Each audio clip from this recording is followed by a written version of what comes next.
have a very productive day. Also, beautiful campus views here from the campus here. I mean, we get downtown Miami, Brickell, we get Coral Gables, Coconut Grove, Doral out there, so it's going to be beautiful.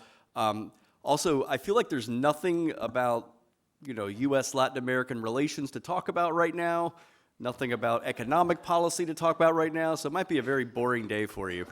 But if there is something to talk about on these policies and these ideas, history might be a little bit of a lesson. So we have a great start to the day with Amity Shlaes, who's a National Review Institute fellow and an author of many great books, The Forgotten Man, Calvin Coolidge, and others, Great Society. And then we also have the dean of my alma mater, Florida Atlantic University. He's the dean of the College of Business there, and really one of the great free market minds as well in this country. So I want to welcome them both to the stage.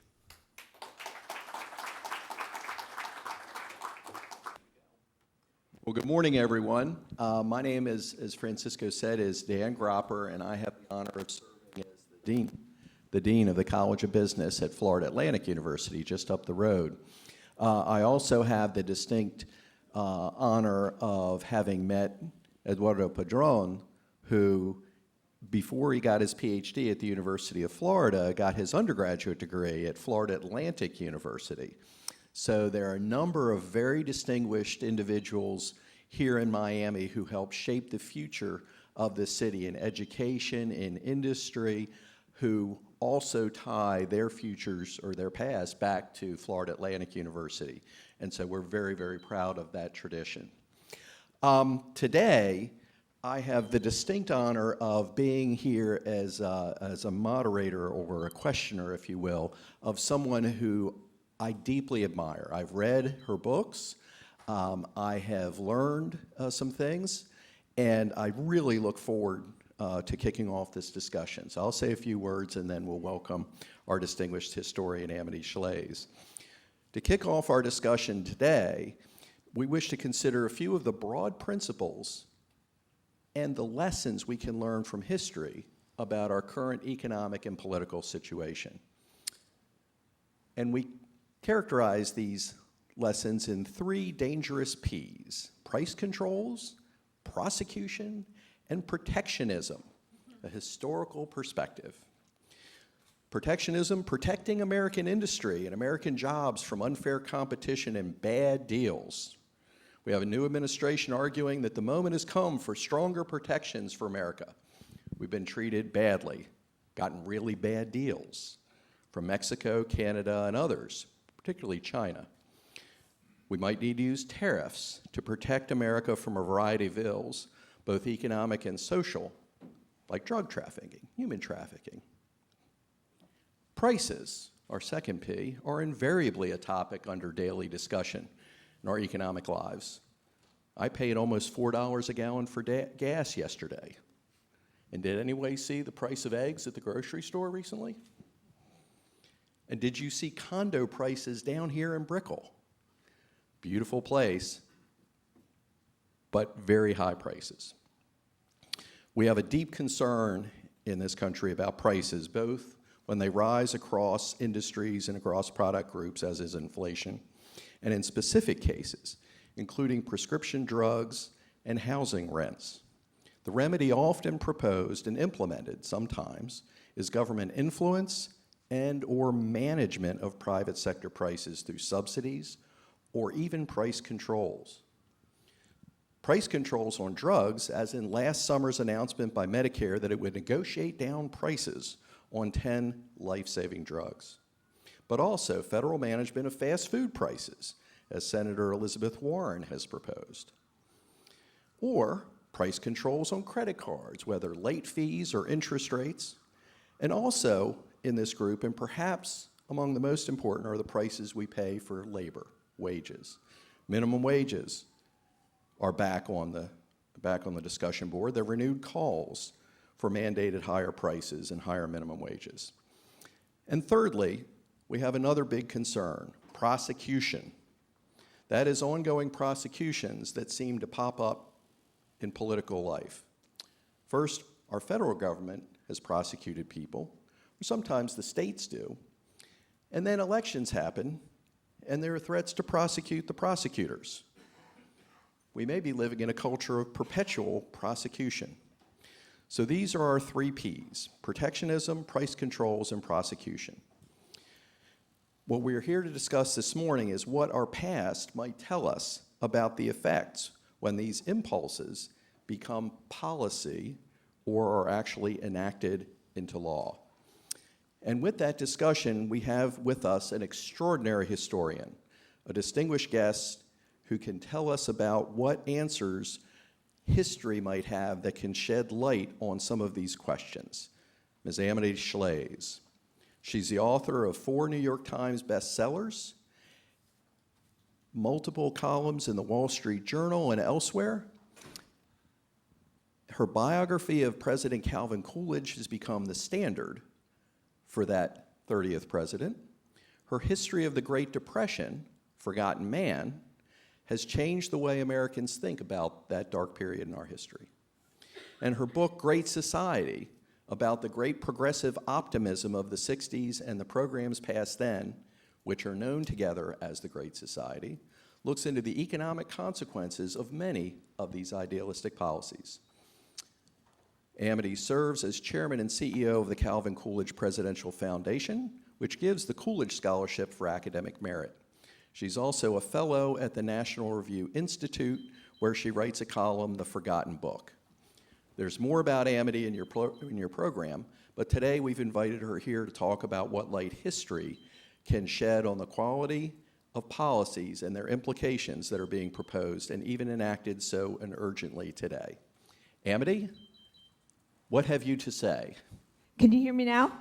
I'm so honored to be here at MDC, at such an exciting college, to be with you in this club, which sprang out of nowhere into something very strong already, Francisco. And also to represent Calvin Coolidge, many of whose friends are here, including Murray Stegelman, who's in the back of the room, and my son, Eli Lipsky, and his friend, Juliana. On all these counts, I'm grateful to you, Dean. With 3 Ps is a lot of Ps.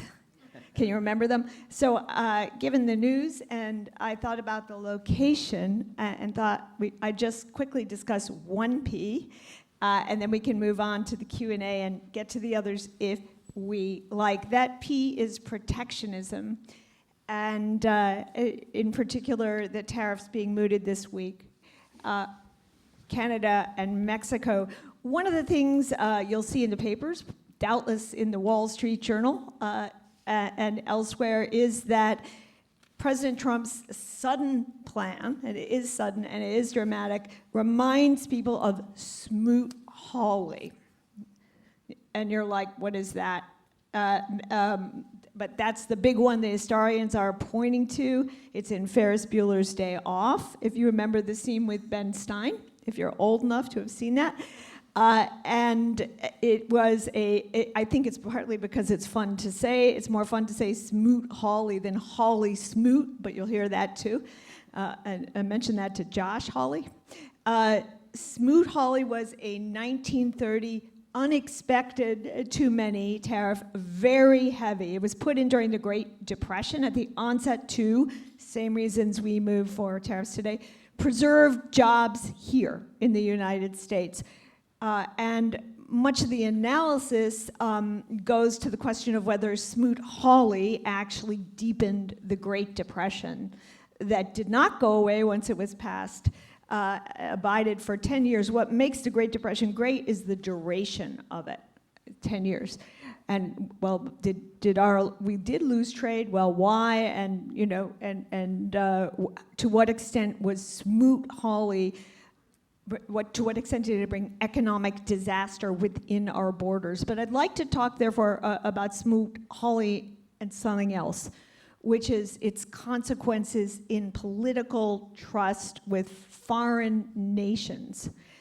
And those consequences took a while to play out. It wasn't the 1931 data that we look at for that, but they were very real. Why do I mention that? Because we're here and because of Cuba. So I'll tell a quick little story about Cuba, maybe a little about Germany, and then we'll move on to the other questions.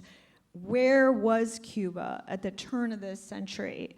It was coming out of the arms of Spain, coming away from the blows of Spain into the arms of or partnership with the United States. Was the United States better than Spain? A lot of people thought so. And one of the ways the United States signaled that it was going to be better was its encouragement for an investment in Cuban agriculture, in specific in sugar. We also, from the start, said you can despise it or admire it, that we would, or call it condescending, give Cuba preferences on sugar prices. So sugar's tariffs, there were tariffs all the time then, not as bad as later, but tariffs, Cuba would have a lower tariff, a preference, versus, for example, the Philippines.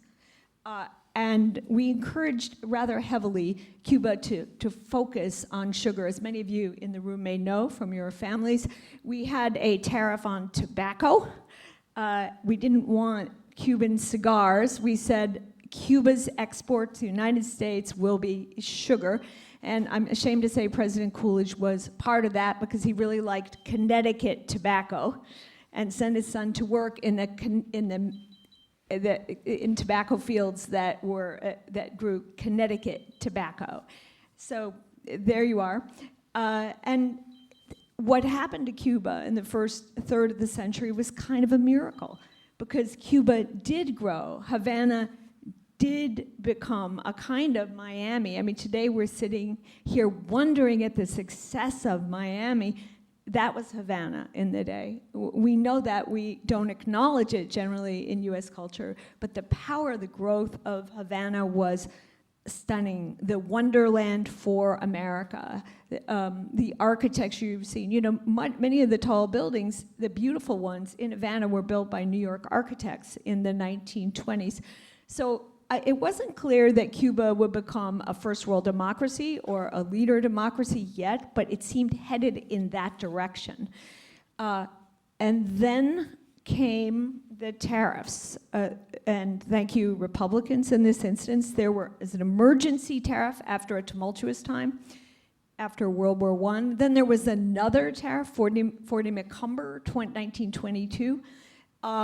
And things still seemed somewhat better. Sugar was doing all right. Remember, a lot of American companies were invested in Cuban sugar as well. President Coolidge went to Havana in 1928 on a battleship, but with a peace message about how we were all supposed to be brothers now, the brotherhood of our hemisphere, Pan-American brotherhood.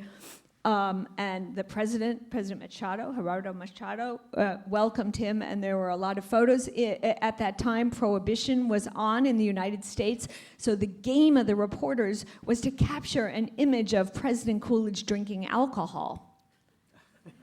And Coolidge was wise to that. There was such a thing as a gotcha photo. Even then, they would bring the tray around into his orbit so he would be proximate to rum, and Coolidge would whirl around like a regular gymnast to avoid being photographed with rum. I don't know about cigars, but there you are. And the conference was called a Conference of Amity, as in friendship. That's my name, as in friendship between nations.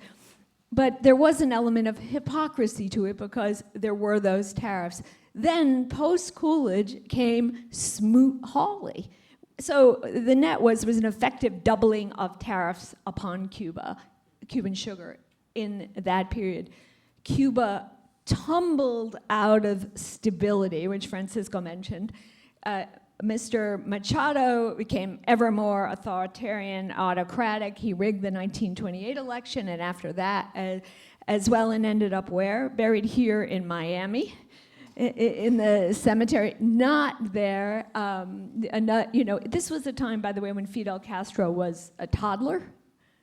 But his family saw it. They were agricultural people, right? And soon after that came Batista, who was around, and it was one autocracy after another all the way to 1959. Was Havana great in the 50s? Absolutely. We thought and I think Havana thought that it had succeeded and gotten past the old constraints. That didn't prove to be the case, and I think you can make the argument that our hypocrisy with occasional sudden blows of tariffs contributed to losing Cuba, as they said. And you can trace a line all the way along from 1930 to 1959 and see the lack of trust in the United States because of our shifting position.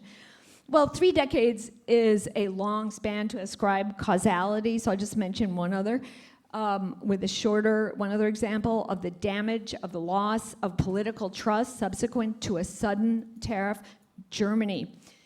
Today we tend to think Germany inevitably was going to go Nazi, right? Germany, Nazis, right? So, but that wasn't there was a golden era in Germany too. That was called the Weimar Republic. And then also in the 1920s, there was a very skilled central banker. We could use him right now to reschedule U.S. debt. His middle name was Horace Greeley, the German central banker, because his parents liked the United States so much. His full name was Hjalmar Horace Greeley Schacht. Schacht worked all through the 20s with the United States. Why? Because Germany had a terrible debt from World War I, and we were trying to help Germany find stability, unload some of that debt in a brilliant way. Then what happened? Smoot Hawley to Germany. Well, Mr. Schacht came over here, German central banker, and said, please don't do this tariff. You will end the German economy if you do this. He went around begging on a speaking tour. He probably spoke in Miami.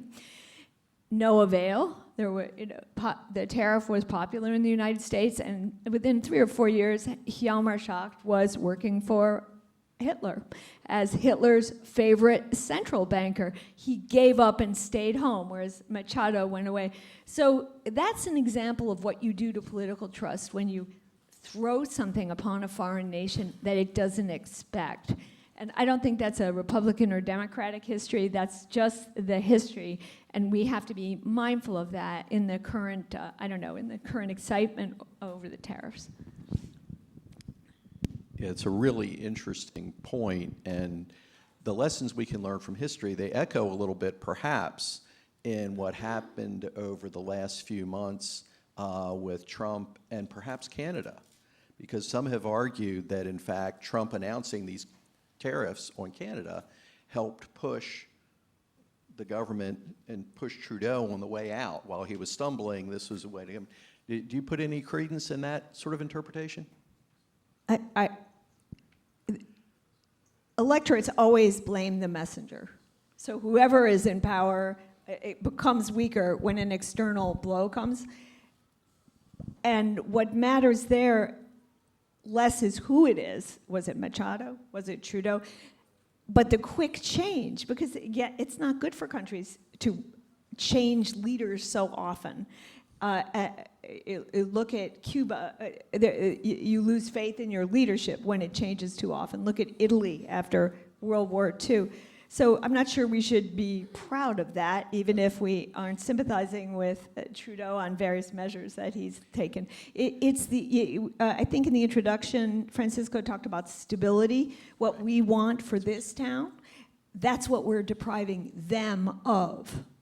Yes, and many economists and business people will look towards stability, and can you count on the government, your government, to provide for the rule of law, enforceable contracts, a stable system, and those things are generally quite helpful for economic growth. And I think is that part of the point you're making here as well? You need to be able to count on your agreements with your trading partners. You need to be able to count on your agreements. That's not this, which is why I find it's a little facile to say, oh, the global elite is bad, we'll do what we want. Well, the global elite also has utility in the sense that it conveys a sense of a common community, and there's nothing crony-ish about that aspect of it. Sure. Well, one of the other topics here is about Calvin Coolidge, an area where you are perhaps the foremost expert. While we have you here, talk a bit about Calvin Coolidge. We've talked about the tariffs as a disappointment, perhaps. Can you give us a bit of the positive of Calvin Coolidge for the economy and what he did that was so good for so many for so long? Yes, Coolidge did come to Florida, just so you know. He was around Captiva. So that's important. He gave one insurance speech. Insurance was important to them too. Coolidge is a great president. I'm sorry that I started today bashing him because I admire him greatly, and he's way underrated in the stakes, in all the rankings, which is why Murray, who's here, and all of us Coolidge people fight so hard for him. What did he do? Let's just stick to your point about stability, Dean. People often ask, the 20s were a fabulous decade. The average real growth was 4%, the unemployment was low, and most importantly, the standard of living increased. That was the decade when Americans got cars. Their car started at 40 miles an hour, if they were very lucky, say 30, the Model T. And at the end of the decade, they got the Model A, which, if you really goosed it, could even go 50, 55, right?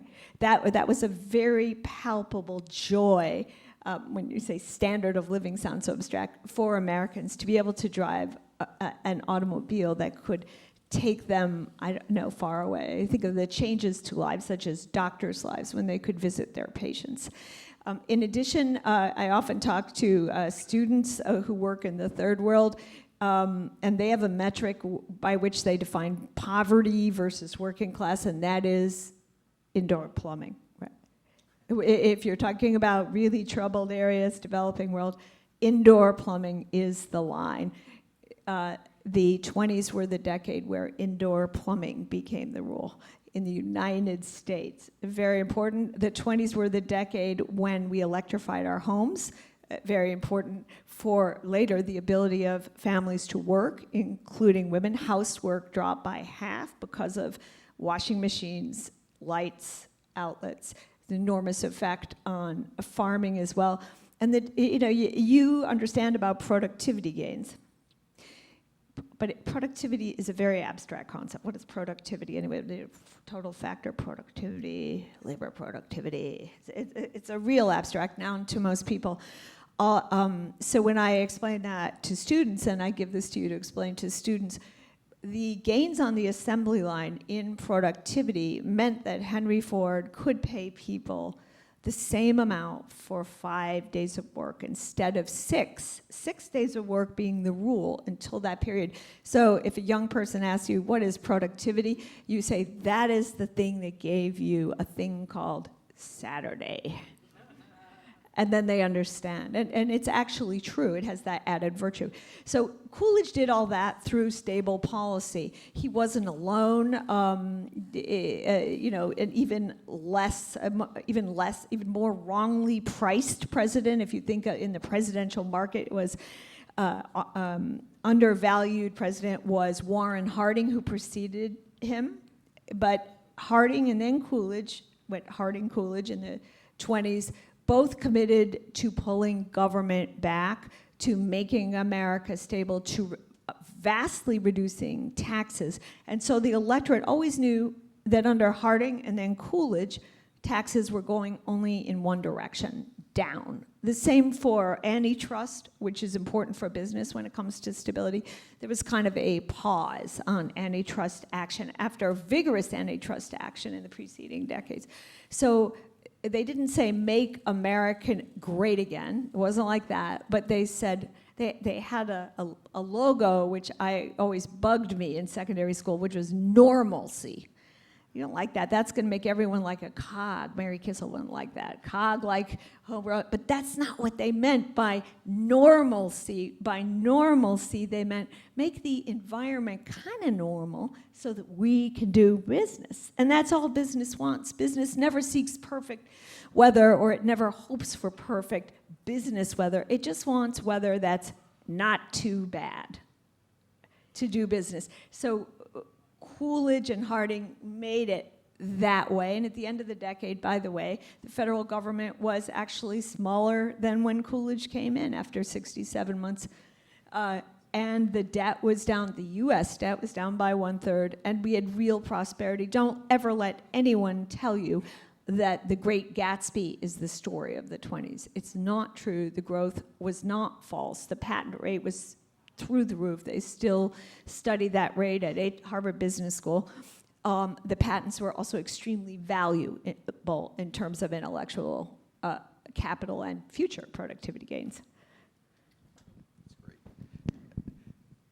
So let me switch a little bit and come to the topic of one of your books, The Great Society. And I wanted to read a bit from the introduction to The Great Society. And for those of you who, like me, might be quantitatively oriented economists or finance professors and are skeptical, perhaps, of the value of understanding history to help you project the future, let me read this to you. It says, where do we start here? Trying to depict what the 60s might have been like had the government and labor unions held back and Americans planned their economic future themselves, well, this economic question may sound dull. But the astounding reality is that the economic legacy of the Great Society era matters more than the Vietnam conflict, which is now stored away in a national mental file cabinet labeled Cold War. But for today, the contest between capitalism and socialism is on again. Markets do promise strong growth, and we do live in a creative society, the most creative in the world, creative enough to lift the nation to new heights. And yet new progressive proposals bearing a strong resemblance to those of Michael Harrington's and his peers, from redistribution via taxation to student debt relief to universal guaranteed income, are sought yet again. Once again, many Americans rate socialism as the generous philosophy, but the results of socialism were not generous. May this book serve as a cautionary tale of lovable people who, despite themselves, hurt those they loved. Nothing is new, it is just forgotten. And that is from the introduction to The Great Society, which she wrote some years ago. Ms. Shlaes? I love, which part of it? Your favorite. Take your favorite and go ahead. The lovable people. I think that's not a quantifiable problem, but it's a real problem anyone in business confronts. What you don't care will be the question to you at the dinner table, perhaps. What you don't care, why aren't you for student debt relief, caps on credit card interest rates, caps on insurance? What, you're a cold roofer? And you don't care how much this your bid for a roof or it drives up the premium in Miami. You don't care. You don't care. You don't care. And it's that claim on moral superiority that, let's say, the left or sometimes Democrats has. That's a false claim. There's a huge magnanimity to business. And the problem is, however lovable progressive ideas sound and however heartfelt the advocates of progressive ideas appear, their ideas, the results of their ideas are often not lovable. There are shortages, for example, shortages of insurance, shortages of credit cards, and yet more conservatives people or more market-oriented people are always forced into a corner of appearing not humane, right? Scrooge-like. And it's just a false dichotomy. It's a false argument. So I think lovability is not a good way to define good policy, and yet all politicians seek that. There was something else in there more substantive, but I can't remember what. Well, I think there's the general principle of unintended consequences, that you may start out trying to help people. You may start out with the best of intentions if we give the policymakers the benefit of the doubt. And yet what ends up happening is not what they intended, or at least not what they stated to intend, right? And so you can take good people and they end up doing things that harm those that perhaps they were trying to save.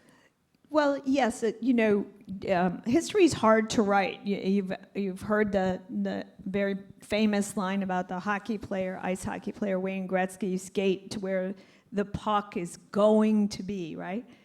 A historian skates to where the puck once might have been, right? You're looking for patterns, because why else do it, but you're not sure, and you go back. And history is also full of surprises. So when I went to write Great Society, which is the third progressive wave in the United States, the 60s policy, I didn't know what I would find. And the area of the most poignant, painful, tragic, unintended consequences was the area of organized labor.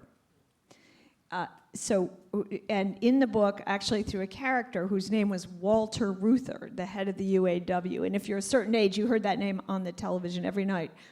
So and so many casualties in Vietnam, and then the next line would be, Walter Reuther said, and he was the head of the mighty United Auto Workers. And what he wanted was better packages for auto workers. And he was a lovable man, not particularly corrupt, not like the Teamsters, no Jimmy Hoffa, beloved of the administration. But in the end, what happened was he and the sort of complacent auto industry, the arrogant US auto industry, colluded to drive costs up in Detroit, in the entire machine tool area, so much that US autos became uncompetitive. That the machine tool area became the Rust Belt, that Michael Moore could make movies about Flint. And I don't think Walter Reuther's very interesting. He was a German American, basically a social democrat. The Cubans will understand that. He built little retreats for the workers that look like Scandinavia in the woods of Michigan. He was a very lovable man. He never really believed that Detroit would not dominate in the auto industry, which is why he felt confident in doing this. And that consequence was sort of locked in, written in by those prices, and no one knew it. And yes, the workers did ever better in terms of their earnings in the 60s, but they didn't. If you had interviewed them and said, would you like so and so many benefits and not mind that your children won't have a job in the same factory, they probably would have said, we'll hold back on the benefits so there's a job opportunity for my children in Detroit. Not just at the factory, by the way, but in industry in Detroit, where I hope my son goes after he attends the equivalent of Miami-Dade. The whole entire city was devastated by the overpricing of autos. And the second part about unintended consequences was, from the politician's point of view, very interesting. The basis of all labor law is the Wagner Act, and the Wagner Act, the original Wagner Act from the 1930s, wanted every state to have a closed shop. Unions, that's it, you're unionized. And the employer, well, he's stuck. Well, after World War II, Congress thought the better of that, and they passed a law called Taft-Hartley. It's pretty obscure, Taft-Hartley. How often do you hear about it? But nobody even noticed. If you go back and look at the headlines on Taft-Hartley, they're not about this, but that contained an opt-out. That opt-out was called right to work. And it meant a state could opt out of heavy union strictures through its legislature. Well, it turned out states were doing that after Taft-Hartley passed, in the Southwest in particular. And I don't know the year Florida opted out of right to work, but it did. And in the 60s, well, the unions picked up on this. They began to see that they had an existential crisis because jobs were growing in the right to work states, the less unionized states. And boy, they had to close that loophole. And that opt-out, and the repeal of that portion of Taft-Hartley, right to work, was very much part of the Democratic Party agenda, very high on the agenda that elected Lyndon Johnson in 1964. So what happened? How come we didn't end right to work? We almost did. The party in power with majorities could have done it. It had vowed to do it. Johnson got distracted. He got distracted by the Vietnam War. He needed votes there, so he forewent votes elsewhere. He counted on Everett Dirksen, a very distinguished politician from Illinois, kind of independent-minded, who had supported him on civil rights, to vote along with repeal of right to work. Well, Dirksen didn't want to repeal right to work. He thought that if a worker or a state didn't want to be unionized, he didn't have to be, and the state didn't have to. So Johnson just never got the votes. And then Johnson chose not to run again, and Nixon won.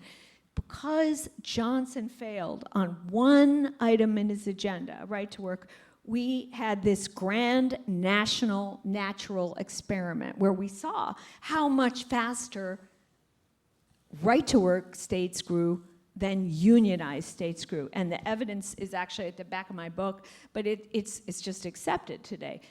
People say, well, right to work, those are bad states, or people just go to Florida because of the weather, but we know different. So that was an unintended consequence of just legislation to the positive. Right? Yeah, and to your point, before I came down here, I lived in Alabama, and the growth in the automotive industry in Alabama and Tennessee and Georgia is a result of those right-to-work laws. And so that's where you have Mercedes-Benz, Nissan, Kia, Hyundai, and on another sort of secondary thing, it was amazing to me the goodwill that the South Korean people brought to the American South, because they remembered that my father and probably a lot of the grandfathers of people in this room went there and fought for them and put their lives on the line. So that has a rebound effect many years later in helping to build those things for employment in the American South. Now I want to turn a little bit to a little bit further in what you were just talking about in the Great Depression and your outstanding work in Forgotten Men. And I want to ask, do you see echoes from that period and the Forgotten Men and the Depression in the current period in the American Rust Belt that give rise to these protectionist impulses that we discussed earlier?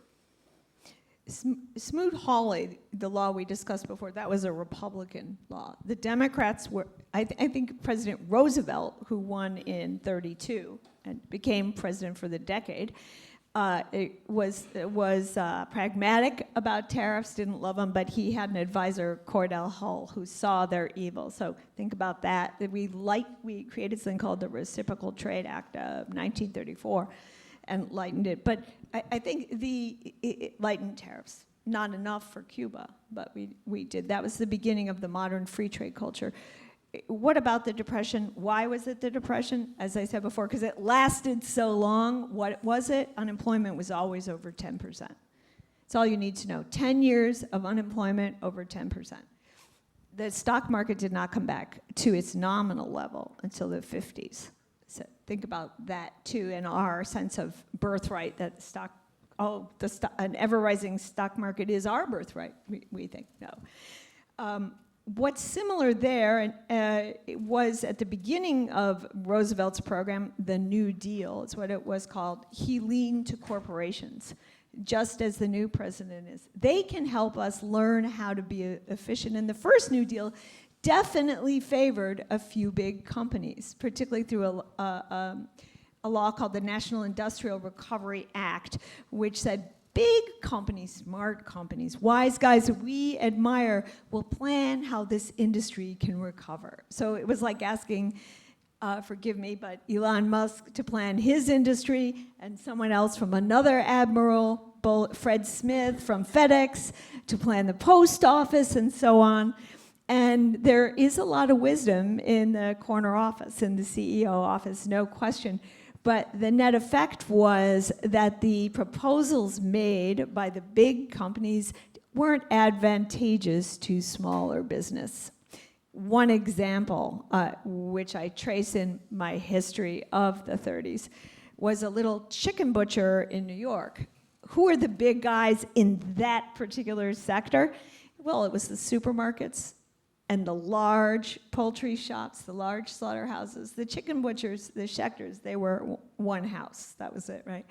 And so the big guys set codes, sort of DOGE-like. They had these powers all of a sudden, set codes that said you had to pay higher wages. Well, the supermarket could afford to do that. And they set codes that said, let's see, prices have to go up. We at the supermarket can afford that because we have less labor and we have refrigeration, which many butchers didn't yet. You don't. So they set up a system whereby the supermarket would prevail over the small business. That's the downside. I think that's worth mentioning when you bring business in, or it's a corporatism. They were very enamored of Mussolini's Italy. They thought, oh, well, we can teach the private sector how to run money. You've heard discussion of a new sovereign wealth fund. What is that? Are we for that? Think about that.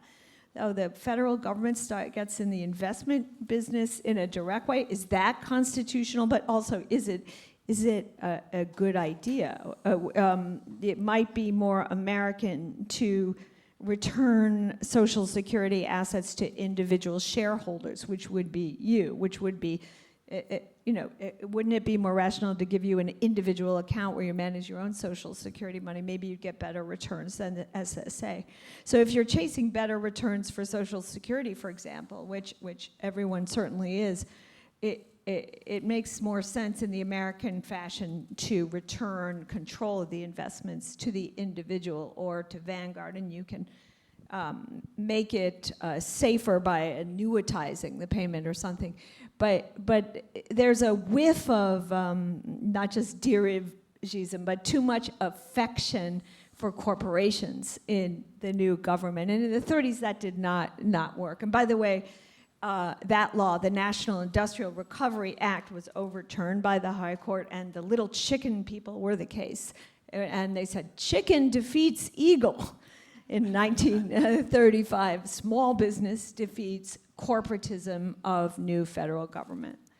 It's a wonderful, wonderful story. Let me ask you this. You and French Hill recently wrote a piece in the Wall Street Journal looking at the forerunners of DOGE, right? So we all think DOGE is very new and unique idea, and it's obviously in the headlines. But you wrote a piece entitled Harding, Coolidge, and the Forerunners of DOGE. You've talked about that, it seems, a little bit right now. Can you expand on that a little bit? Oh, sure. There's nothing wrong with the president saying, acting like he means it when he says, I want departments in the executive branch to save money, or to spend less money, or to waste less money. That's a good signal for the leader of the executive branch to send right away. And what's interesting in the parallels, what I mentioned, Harding Coolidge came to power. Coolidge was the vice president, of course. First thing they did was pass a law for their DOGE called the Budget and Accounting Act of 1921. Before that, the federal budget was kind of out of control, as it is now. So it was, the way it was before that was, so Dean Dan here is dad, and he has 5 children, and they say, each one by one come in and say, Dad, so imagine a department coming in, Dad, you always told me to get a job, I got a job, I need a car. And Dad says yes, and then child 2 comes in and says, Dad, you always told me to get a job, I got a job over there, I need a car. And pretty soon Dad had 5 cars, 5 children, 5 cars, 5 employed children. Not quite right, too much. That's the way the budget worked before. Different departments would sue for favor and the signature of the president on various outlays by the US government. So one, they unified the budget. That was the efficiency drive, very, very similar to today. We can do this better because we're from the private sector. We are good budgeteers. The second thing was it gave the president the power to impound money that had already been appropriated. Wait, you're not using all your pencils? End of the year, I'll take 2 back. And they actually did. If a department didn't use all of its appropriation or all of it well, the president could withdraw money in the middle of the year. It's a bit like the line item veto, though structured differently. And that was helpful. But the third thing was they over at this new budget office, which was the forerunner to what we call the OMB, they put a general over there, not somebody with pencils in his pocket, someone who would have rallies, seriously, for the employees of the federal government in a hall, bring them all together. You could do that then because there weren't so many, the heads of the departments, and give them stickers and prizes if they managed their budget well. There was a 3% club, if you cut your budget 3%, 2% club, 1% club. Became ever harder to cut the budget as the 20s passed because the economy was growing and the needs of the people were greater. So finally they had a woodpecker club for the department that managed to peck away at its budget now and then. And that was mightily condescending, I will say. But what it said was the executive means it. He doesn't just pay lip service to the concept of constraint. And if you have a credible executive who sticks to it, then you do have an effect on the employees of government, because guess what? They like to be appreciated. They like to win stickers and promotions. That's what the federal government is about, and usually they're kind of neglected by the White House. Nobody appreciates them, so they go their own way. And I thought that was not like today. It was a bit more like the Army. There was a shame function in it. You're a bad department. You overspent. Let's everyone look at the bad man over there. It was more like the Army, I would say, in that way. But it had a positive effect on an old-fashioned term, morale within the government, and therefore had an effect on cutting. For it to work, I'll just add one thing. The president had to live like a saint himself. If the people had to save, if the government had to save, he had to save. And Coolidge threw out an extravagant housekeeper from the White House, Mrs. Jaffray, who had been there since the Tafts, because she liked to go to the specialty shops. She liked to buy oysters. You know, she had special cookers. And Coolidge just thought, as he said, looked like an awful lot of ham to him, an awful lot of pork. And he fired her and brought in a lady from New England, and then he monitored, as president, the notebook of the White House housekeeper to see how she spent. And when she saved $2,000 year over year, he wrote, "Very fine improvement, Miss Riley." Well, because he was a model, he had credibility with the departments and the electorate, and became enormously popular. Very good. All right, well, let me jump in if I can. We've talked about protectionism. We've talked a little bit about the Great Society and the price controls and other instincts to control prices there. Our last P up there is the idea of prosecutions, particularly political prosecutions. It's 3 Ps in a row.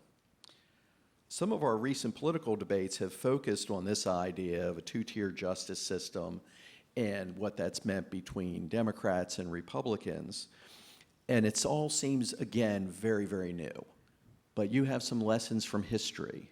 So what can you tell us about the lessons from history and the costs of focusing on political prosecutions and the opportunity costs that we face today, perhaps from some of that? Remind me to get to the opportunity cost. That's the important part. Thank you for that question. Well, you say, whence this habit of what we call lawfare, going after the other side, using all the legal tools that the government has, stretching those tools, whence the habit? So you can pick your time. I'll pick Watergate. What is this? It's not the crime, it's the cover-up. That's what happened with Richard Nixon. The crime was the burglary of an office in a hotel, the Watergate. The cover-up was President Nixon didn't acknowledge it, that he might have been affiliated with that, or his people were. All right, is that worth taking out a president, which is what happened? Maybe not. Maybe. We all were raised that, of course, Nixon was an awful guy. He was a rotten economist, by the way. We didn't talk about his policy, but was it worth taking out a president because he lied or failed to speak? Right? Nixon was a lawyer. But anyway, of course, that was a crime against a Republican by Democrats and Democratic Party sympathizers. You think the Washington Post was probably funded by USAID, the way they acted, right?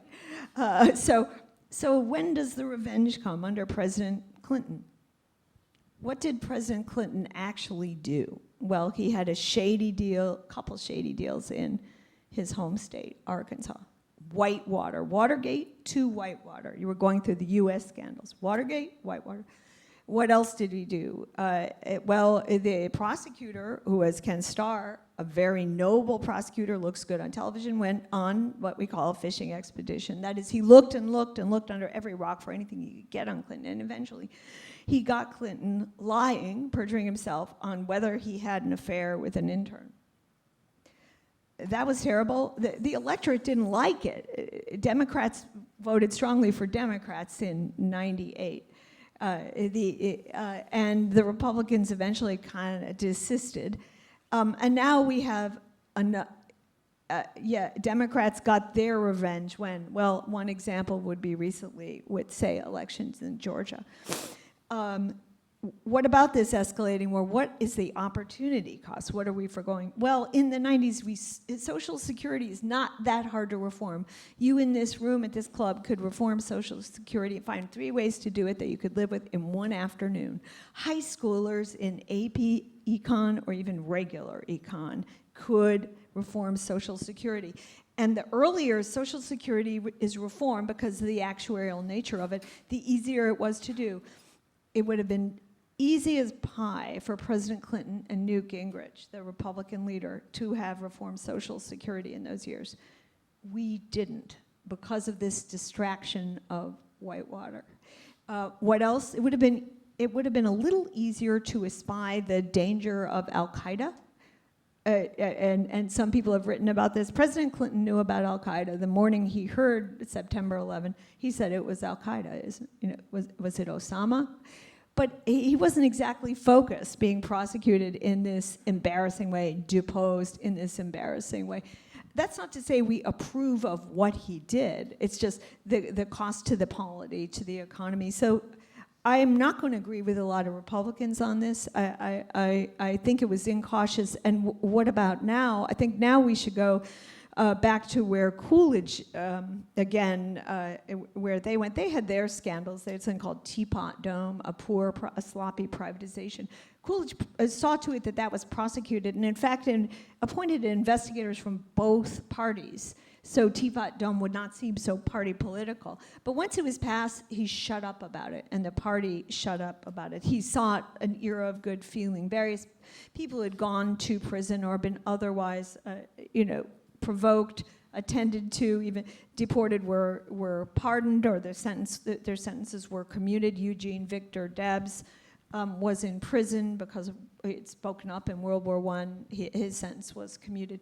So optimally, what you would do is try to de-escalate the escalation of lawfare in order that we may do more productive things.